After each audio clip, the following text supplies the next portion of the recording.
So I want to share my screen because I want to get right into it and start looking at what we can do about all this chemistry and all this biology and psychology behind addiction, depression, anxiety, and compulsion. So without further ado,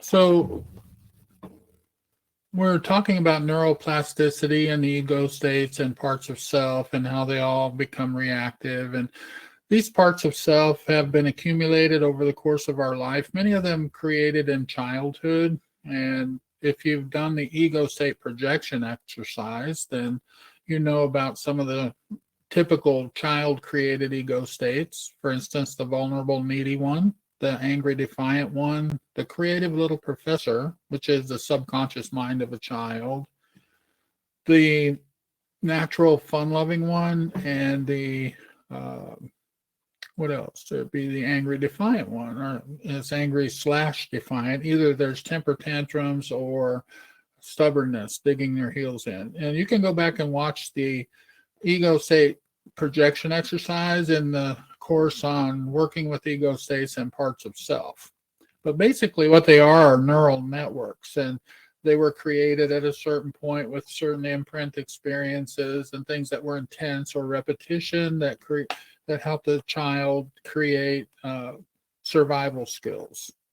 And survival skills are notorious for causing problems in adult relationships. We need coping skills when we're adults. And when we have trauma or unmet childhood dependency needs or fear of abandonment or toxic shame, all of these things can be triggered, and these parts of self from the past can bring all their limiting beliefs and core beliefs and so forth with them. So we're wanting to look at what we can do to choose our behaviors and our thoughts and our feelings rather than letting our thoughts, feelings, and behaviors choose us. So we looked at the cycle of depression, how that leads to anxiety, how it can lead to addiction and compulsion. And so that's what this slide represents. And those parts of self that are involved in the cycle of depression come out of this model, my life scripts and parts matrix model. And if you look at the model, you can see that there's self-actualization or growth mode at the top and self-preservation or survival mode. And you can also see that only when survival mode is triggered do we have activity in this flow chart here. Getting triggered into survival mode causes the whole flow chart to light up. That's our survival mechanism. When we're in growth mode, we're free of all of our life scripts and all of those strategies that are encoded on the neural circuitry of our brain. But when we get triggered into survival mode, that's when these scripted behaviors, thoughts, and feelings get triggered, and we are hijacked pretty much by them.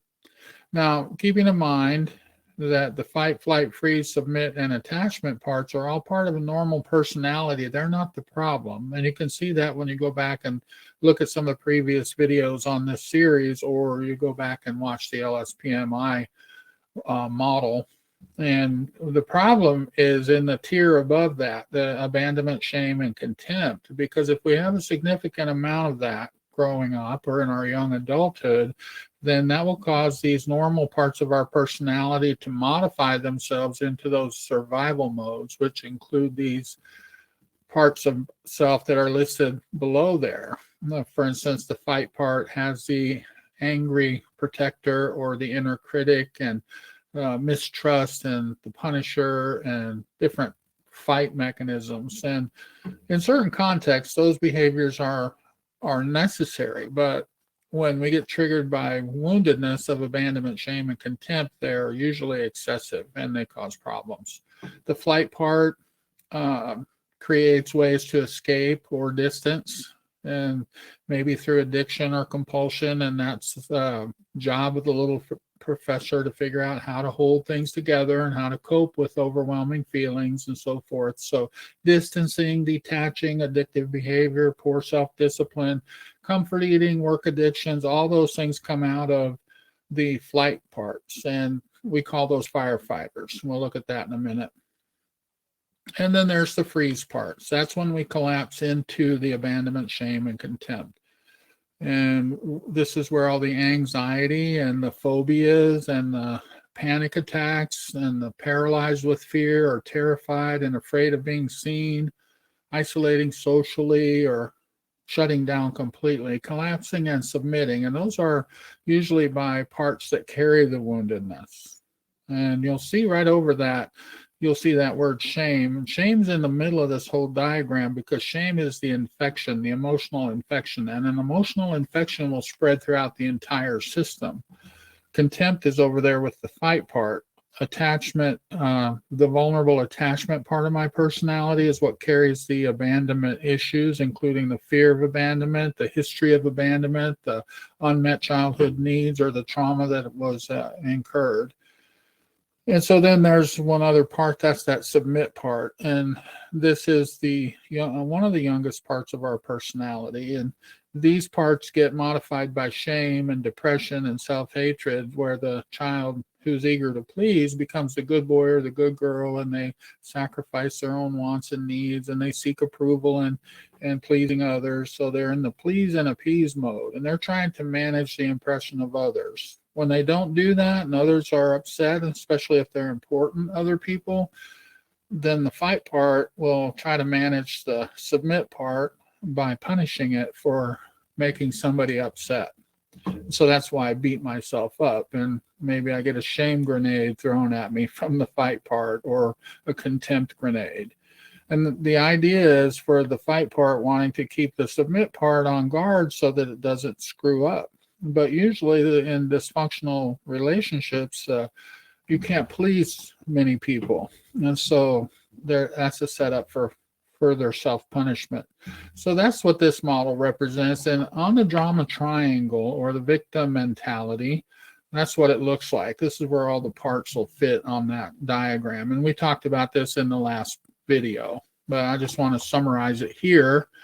That the persecutor, rescuers, the fight part, and the flight parts are protectors, as well as the flight parts that come in to put out the flames. Those are firefighters, but they come in when everything seems to be falling apart.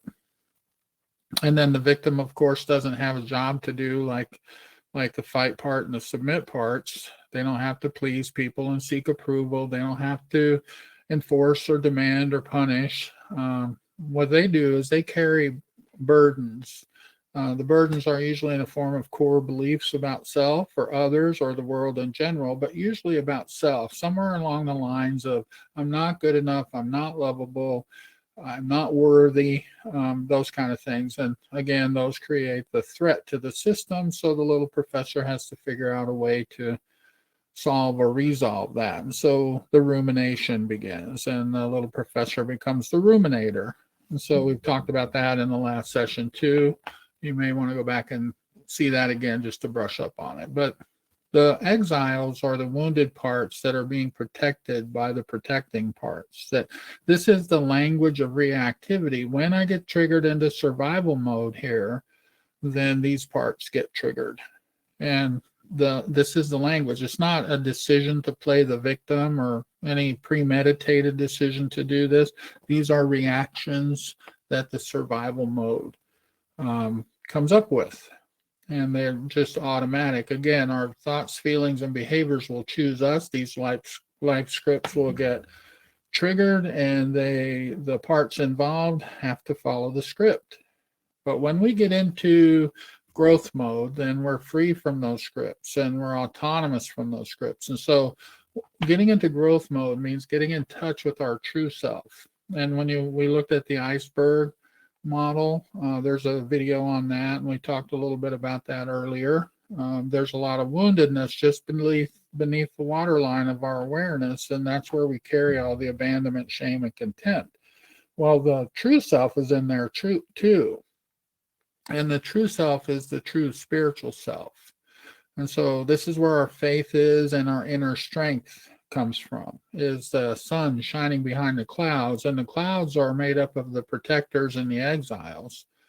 So the getting on with life part, the one is the grocery getting, bill paying, job doing, executive functioning, problem-solving, decision-making part of ourself is above the waterline. That's our conscious awareness. It's not connected to the amygdala, so there's not a connection to the emotions that are raging beneath the surface. And so this is where we have free will. We can either try to find comfort and relief outside, or we can try to focus on some distraction outside in order to take our minds off of what's going on inside.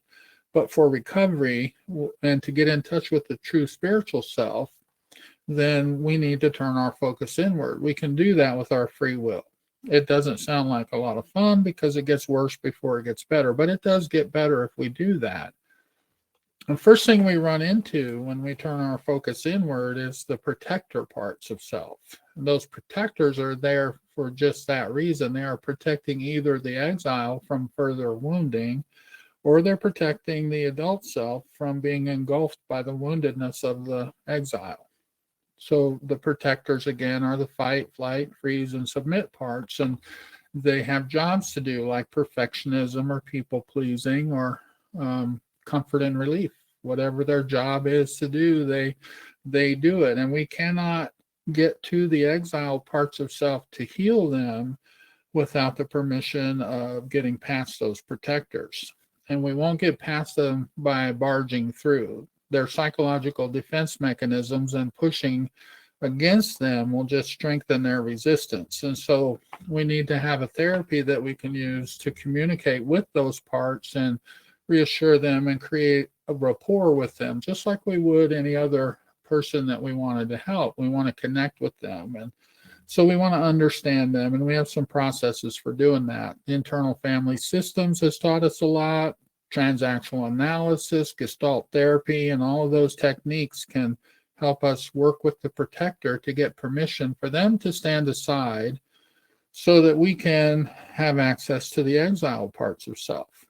One of the main core issues for those protectors to stand aside is for us to be able to access our true self, the true spiritual self. And when we can do that, then we can have self-leadership. Then we can have strength, and we can have faith, and we can have spiritual comfort and relief from a power greater than ourselves. And we know we're connected to the true self when these 8 C's are present. Like, I'm curious about all my parts. I'm compassionate, understanding that they've been doing unpopular jobs and that they've been working hard just to keep me safe and protected. So the compassion is there. I feel like I want to connect with them, try to get creative so we can make that connection. We are able to stay in our clear thinking. We're calm, courageous, and confident. If we have those C's in place, the protectors will feel more confident to stand aside.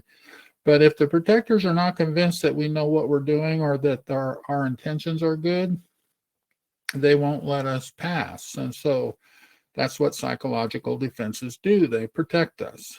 So that's why it's good to go into a therapy process and get to know a therapist and let all your parts and all the history out so that a connection can be made. And a therapist can be in that objective role and help you to see the things that might get in the way of going inside and doing the healing. And so, and when we get to have permission to connect with those exiled, wounded parts of self, we better know what we're doing, or we're going to cause more damage or more harm than good. Because you can have a re-traumatization is the big word for it. We can, if we relive a traumatic experience or experiences, imprints of unmet childhood dependency needs, then we can make those networks grow stronger, which makes the protectors less confident that we know what we're doing. So we have to be pretty sure that we know what we're doing and that we know who we're talking to and what part of self, where was it created in our life, and so forth. So we need faith and a connection with our higher power, and we need this inner strength that he's given us. So that's what this model represents. So the language of growth mode, which is in the part of me that is not triggered into all of that activity, I have to be able to get into growth mode, and my true spiritual self helps me do that. And when I'm in growth mode, this is the language of growth mode. Just like the victim triangle or the drama triangle was language of uh, language of reactivity or language of survival mode, the empowerment dynamic is an opportunity focused model that is just the opposite. It flips the triangle upside right. There are no victims. Now there are only us, the creator. And to be a creator and to have that creator mentality, I first must be in growth mode.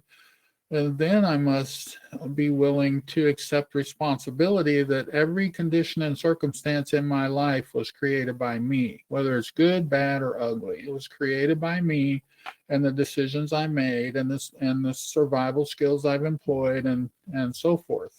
Now, if a boulder rolls down the hill and squashes my car, that's not my fault. That's an accident.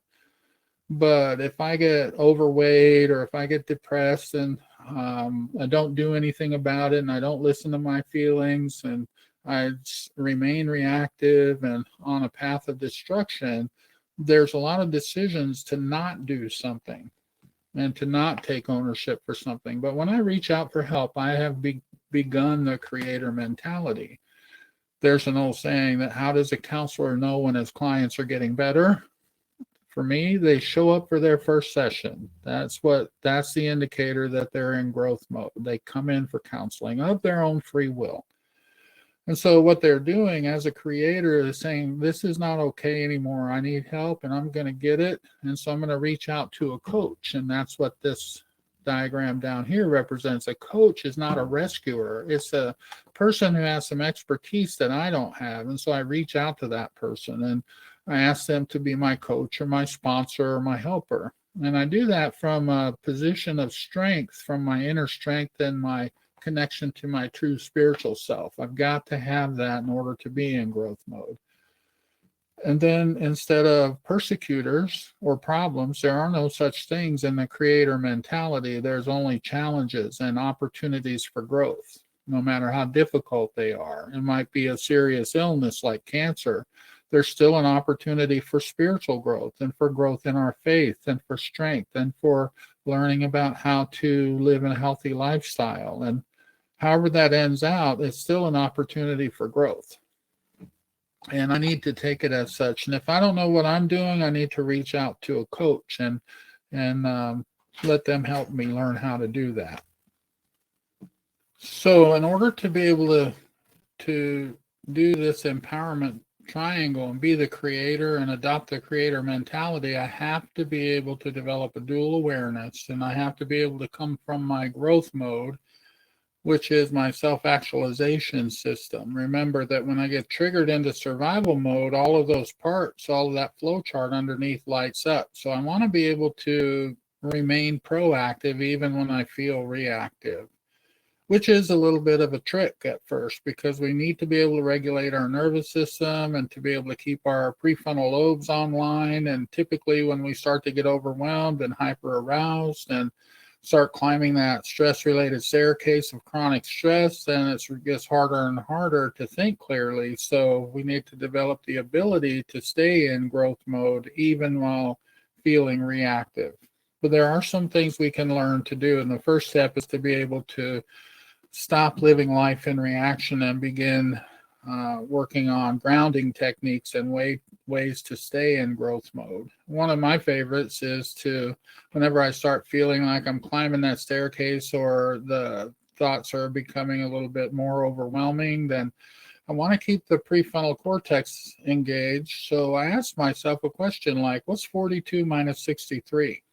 I have to stop and think about that. I hate math. I'm terrible at math. And so I'd have to really think hard about it. And as I'm thinking about it, I'm keeping my prefrontal lobes in line and on line so that my growth mode is continuing. Remember, in growth mode, I'm free and autonomous from all of my scripts. But when I'm in survival mode, that's where I am trapped in my scripts. And so there's parts of me wanting to react and follow the scripts, but I need to override that, take the role of a director or an editor in the movie making process and direct those parts of self and be there for them. And I need to be able to do that with the nurturing energy and protective energy and my true spiritual nature. So this is another term for this is the recovery process. And I need to be able to interrupt that depressive thinking styles, and I need to be able to get into more positive thinking styles. And I think that's what the 12-step programs work so well, because they have all those cliches, this too shall pass, what's turned over turns out, meeting makers make it, the serenity prayer, all these different positive cliches. And why do they become cliche? Because they work. They help us focus our mind in the right direction, and they help calm those reactive parts by reminding us that we're not alone. We have friends, we have mentors or sponsors, we have a higher power, we have a program for living. And so we need to be able to get into a situation where we're able to stay online in that growth mode. That's the main point. One of the ways that we can do that, other than using grounding techniques, is to use something that I call the precision CBT model, and I blend that with the life scripts and parts matrix inventory. So precision CBT allows us to go right to the location on the neural networks where the part that's triggered is, and we can do that with several different therapies like ego state therapy or Gestalt therapy or internal family systems therapy. A lot of these different therapies that are available now can help us zoom in with precision right to the neural network that's being triggered. And that particular neural network is where all the coding is for the emotional theme, for the behavioral choices, and for all the book of shoulds and so forth. And so I want to be able to do that. And so I learned these different techniques for doing it. A good one is the precision CBT and life scripts and parts matrix model. So we'll just start with the CBT, and it's all blended together. So I'll try to just explain it as an integrated model, if you will. So something happens. That's an activating event or a trigger.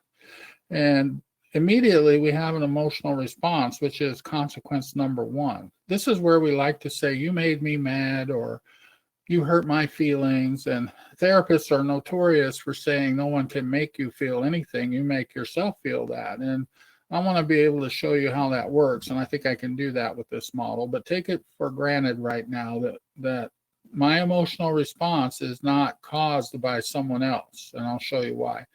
But whatever it is, when something happens and I have this emotional response, it can happen in a flash. And then when I have the emotional response, whether it be fear or anger, then I'll get in a fight or flight mode, and I'll choose a behavior, consequence number two, related to that emotional response, that will either lash out at somebody or lash in at myself or run away or get away or whatever. But there's something missing in that loop that makes all the difference. And what it is the belief system or the meaning that we make about what just happened. So if you think of that belief system or meaning that we make as a movie that plays in the movie theater of your mind, the medial prefrontal cortex, which is the aggregator for all the sensory data that comes into your awareness, and the visual, auditory, kinesthetic, gustatory, olfactory, what you see, touch, taste, smell, and hear, all gets aggregated and put up on a movie screen in the medial prefrontal cortex, and the brain and nervous system respond to the movie being played as if it's real. That's why I call it realization, real-IZE. And so my emotional response comes from the movie I'm watching. Where does the movie come from? So let me give you an example. Let's say I have a friend named Bill, and we grew up together, and we were good buddies, and we go to high school together, and we become drinking buddies together, and we have a blast. And then we go to college together, and we crash and burn in college. We get into drinking way too much, and we have addiction set in, so we go to treatment together. When we get out of treatment, we go to AA together, and we're tight, and we're very present for each other and helpful to each other. And so we're a good team. But then one day, I see Bill on the street in the morning, on Saturday morning, and I say, "Hey, Bill, how you doing, bud?" And he dumps a truckload of anger, resentment, and bitterness on me. He just lashes out.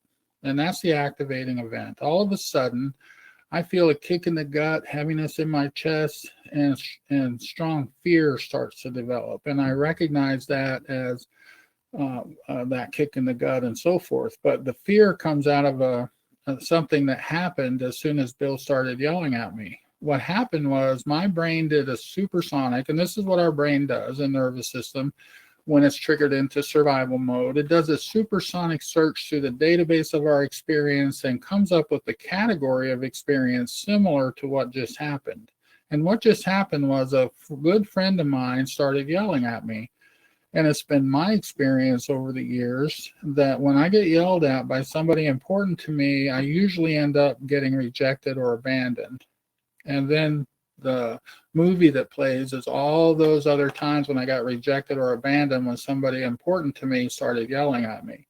So that kick in the gut was my emotional response, my consequence number one, fear and sadness. I'm losing my friend and I'm about to be rejected. And then suddenly another movie starts to play that, hey, all I did was say good morning. I didn't do anything wrong. And so then my angry protector jumps up and I get this urge to lash out in self-righteous anger, but I have this need to make sure people important to me are happy with me so they're not yelling at me. I might get rejected or abandoned. So instead of getting mad and lashing out, I don't get mad at Bill.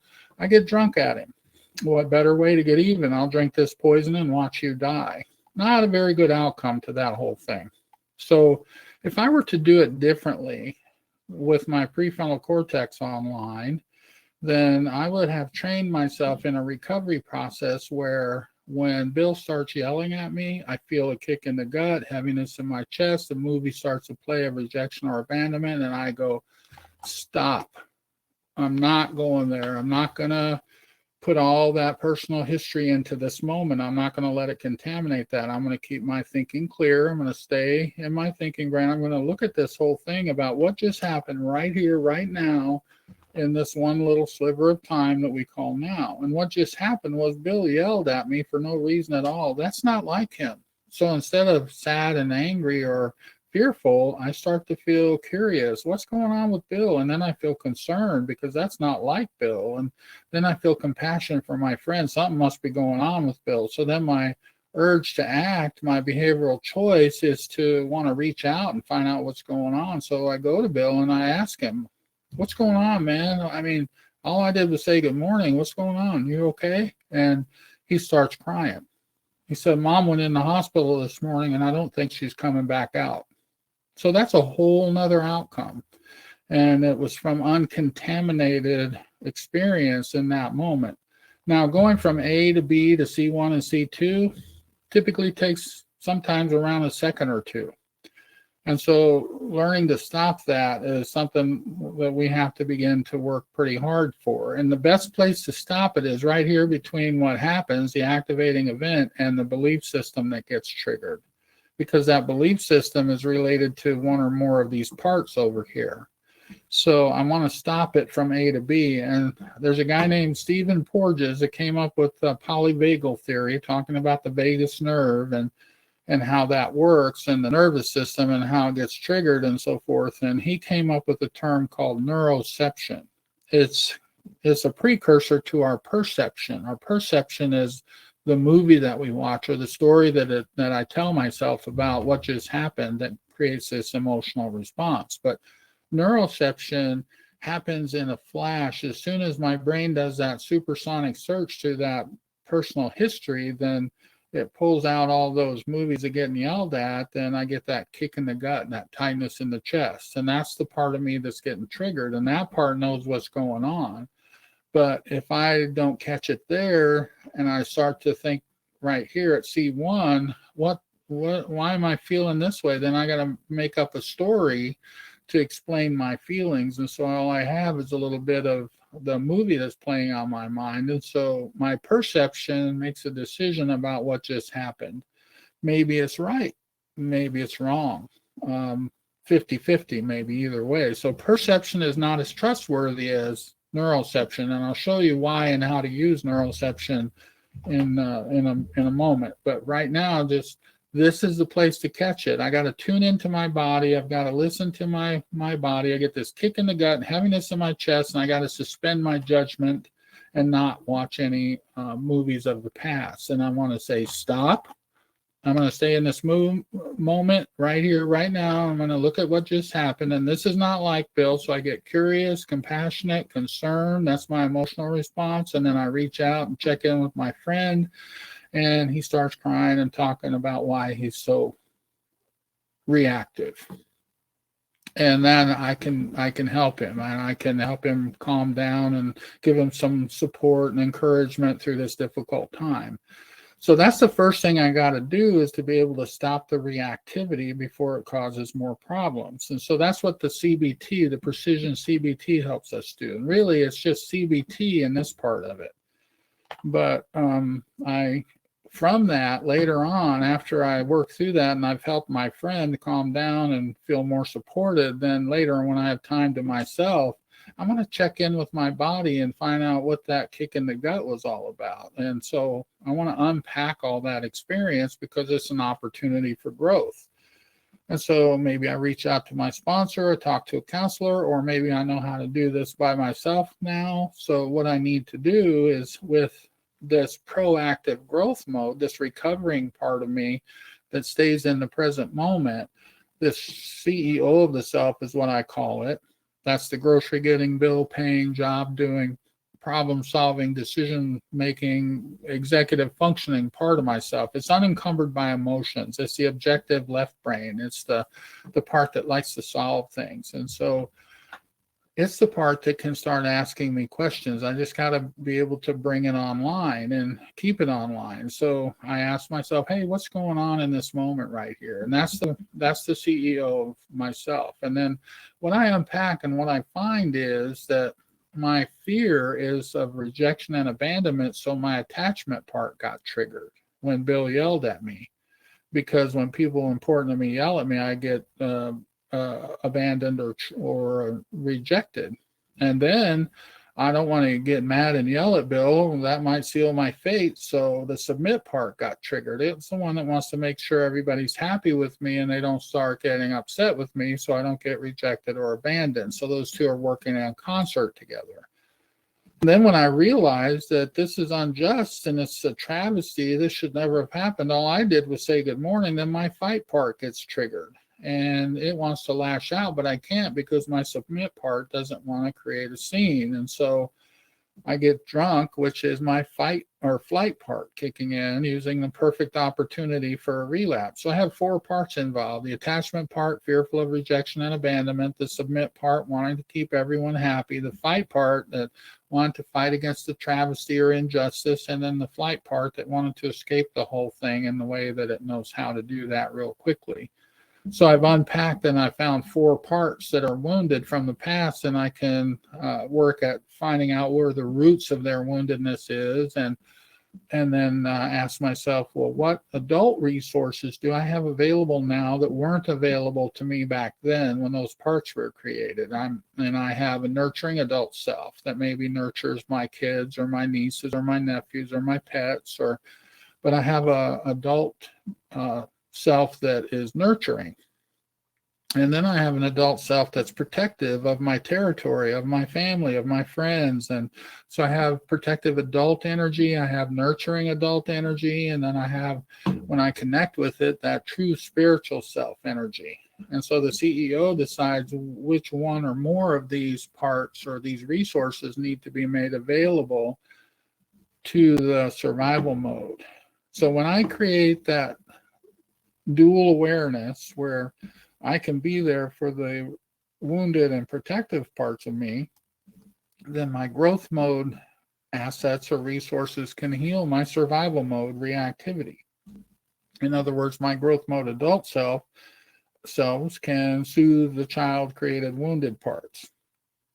I can use any number of interventions. I have one called the Radical Reintegration Protocol. I'm going to show you here in a few moments. Then there's the integrative journaling process that I use that I've created. It's in the Serenity Cafe Academy. It's got about 6 modules, and It shows you how to do communication between these parts of self, between the growth mode and survival mode. And doing it in a journal form helps you keep the prefrontal cortex engaged, and it slows the whole process down. And there's a lot to be gained and a lot to learn with the integrative journaling. So you might want to check that one out. And then the inner child meditations in the sanctuary. I have several guided imagery processes and techniques that we use in counseling and coaching, or else just listening to the audios and videos and so forth, and learning how to self-soothe and to regulate that nervous system.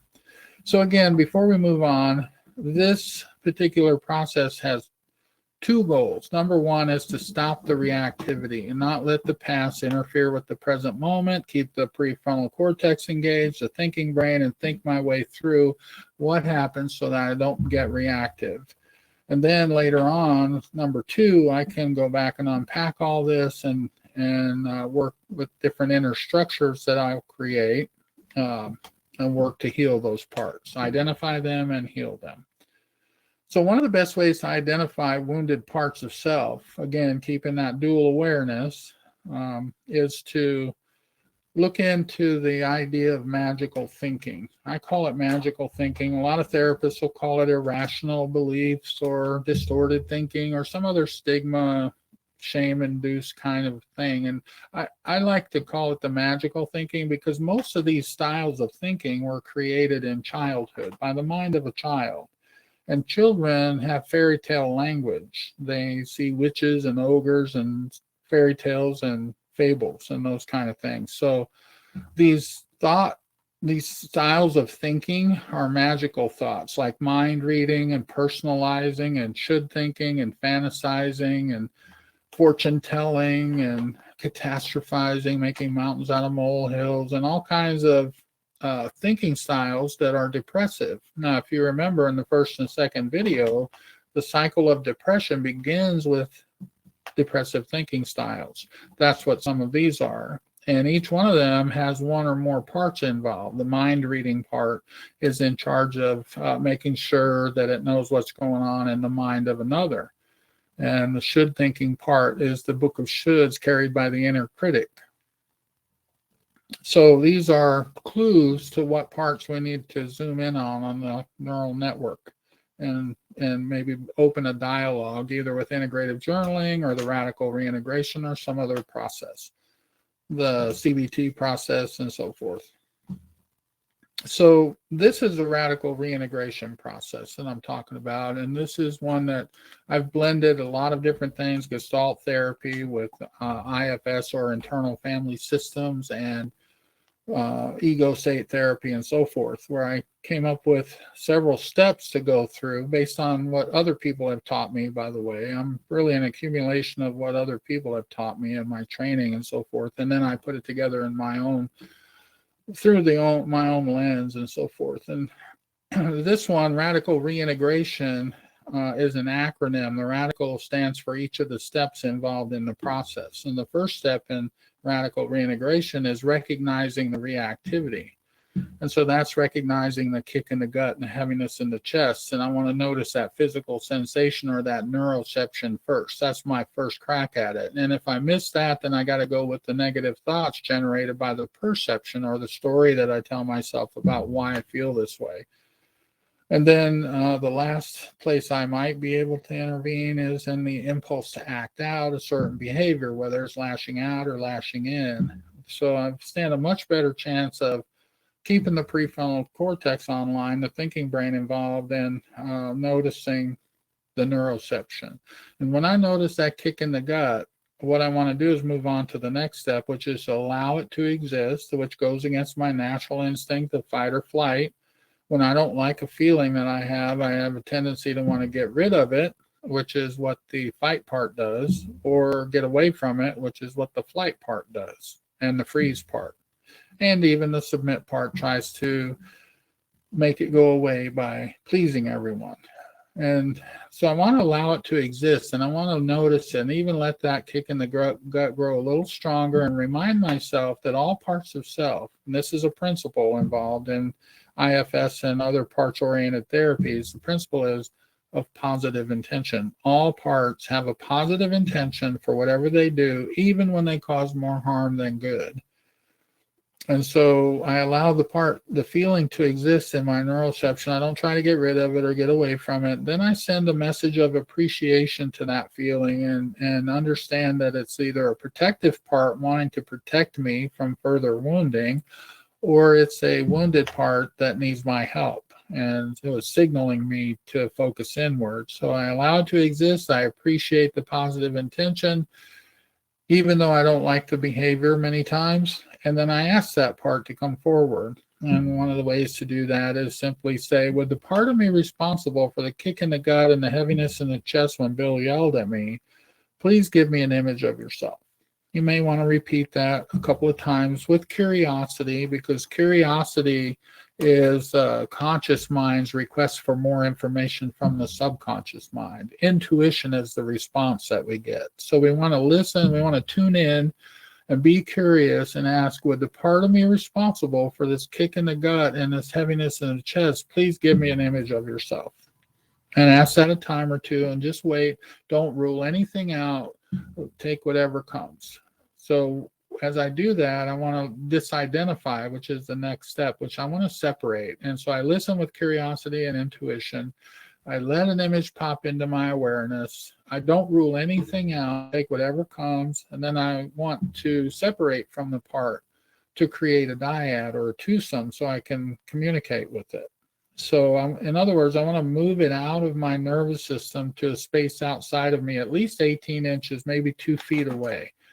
When I do that and I disidentify, then I'm in my nervous system and they're out there in second position or third position, whatever I choose to use at that time. And when I do that, it's a healthy use of dissociation, basically. I've disidentified or dissociated from that part so that I can talk to it, I can interview it, I can investigate, which is the next step.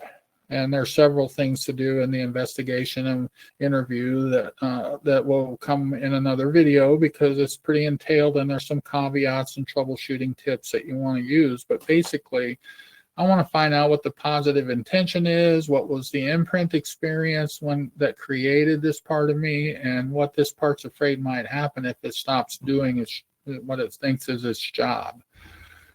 And then I want to find out anything else that I can find out, befriending that part.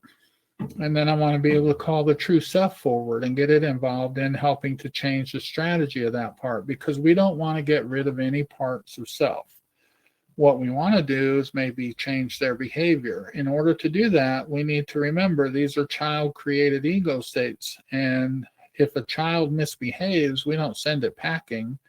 We separate the child, love the child, even when we hate the behavior, and we love the child and teach it a new behavior. Well, we want to do that with our parts. And so we can call the true spiritual self forward, the protective adult self, the nurturing adult self, and so forth, and get them involved in creating a new strategy. And when we have a consensus, we achieve that consensus, which is all parts agreeing to try a new strategy, then we can let go of the old strategy and learn the new strategy. And again, this is much more involved, but these are the general steps. And so that's another way of reversing that cycle of depression, anxiety, addiction, and compulsion, is working with the parts that create all that reactivity. And if you notice in this picture here, those parts, the protectors and the firefighters and the wounded child and so forth, we're getting them to move to the outside, and they're standing down or standing aside so we can do the work of healing these wounded parts. And that's part of the process, is being able to unblend from any other parts that are getting in the way. And when they're getting in the way, we have to realize they're just trying to help, even when they're doing more harm than good. Okay, so next step is I have a worksheet that fits with precision CBT, radical reintegration, and life scripts and parts matrix model. So this is that short worksheet, and it goes from identifying what happened all the way down to identifying the imprint experience. So first thing I want to do is write in here, what was the activating event? And then what type of part was triggered: fight, flight, freeze, submit, or attach. And then what specific part in that category was triggered? What was the strategy? Was it an internal critic, a people pleaser, escape artist? Was it an angry protector, an avoidant protector, or what? And then when I find out what parts were involved, I want to interview them and find out what beliefs that they had about others or self or life in general. What are the emotional responses that go with that? What were the urges towards the certain behavioral choices? And I get all that in this reactive survival mode interview. And then I want to begin the radical reintegration, which is notice the image of the part involved or the parts involved and pull them out into the room around you so we can disidentify and find out what their positive intention is, and what is a part afraid might happen if it doesn't do its job anymore, and how old was I when I first created that part. When I get that information, I can then ask the part to take me back in time to the very, very first time that I experienced the need to use that behavior. When did I first create that part? That's my imprint experience, or it may be a significant reference experience. The part might take me back to 7 years old, and that might have been the most intense experience, but the first or imprint experience could have been at 5 years old, and maybe not as intense, but it set the imprint. And then 7-year-old intense imprint or reference experience made the imprint stronger. Remember, neurons that fire together wire together. And so I write down that original experience and any important reference experiences that go with that, because I can use a process called re-imprinting and releasing of the toxic emotions that go with that trauma, whatever it might be. And I can use EMDR, EFT, clinical hypnosis, or some other skills in therapy if they're deeply rooted and I need to reach out for help with those. My therapist may have a similar process to this, or they may use that process with you as well. And finally, I want to introduce you to the Autonomic ladder. It's a simple card that I use, a therapy card that I give to my clients, and I ask them to pay attention from one day to the next where they are on this autonomic ladder. And it's another way to visualize the window of tolerance, where the red zone is at the top and the green zone is in the middle and the blue zone is at the bottom.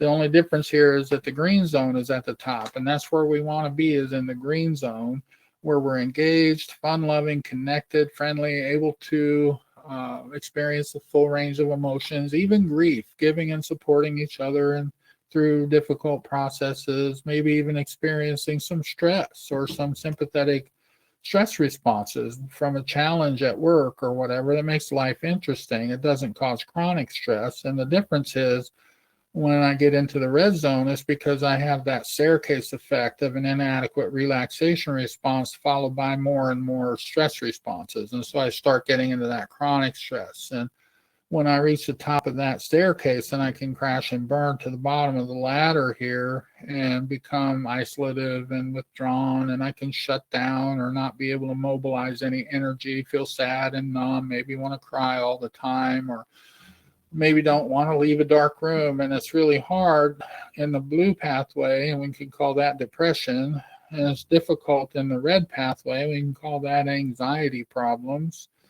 But we want to get into that green zone. So the most important space on this whole card is that white space between the green and the red, because that's where we can put something called glimmers. And glimmers are the opposite of triggers, the positive opposite. The glimmers are things I can do that I can write down in 1 or 2 words, a little short phrase here, things I can do to move up the ladder towards the green zone, things that really work well for me. I could ride my horse or go motocross or skydiving, or I could do something simple like take a bubble bath or read a good book or go to a comedy club. Or I can go to a meeting or reach out to a sponsor or pray and meditate. And the things that really work for me to help me move up that ladder, I can collect a little catalog of my most important glimmers and fill that space in with those with those glimmers. And then in the red, between the red and the blue zone is the second most important. I can write my primary triggers in there, like who triggers me, when do I most likely to get triggered, and what kind of things trigger me, and or trigger parts of me, and all of that, and what leads to my chronic stress. And then with those things in mind, I can do a little prayer and meditation in the morning and prepare myself for the day ahead by anticipating when I might run into one of these triggers, and then visualize myself walking through it with no problem and inoculating myself basically, and also having a plan for employing some glimmers when I've got too many challenges in one day.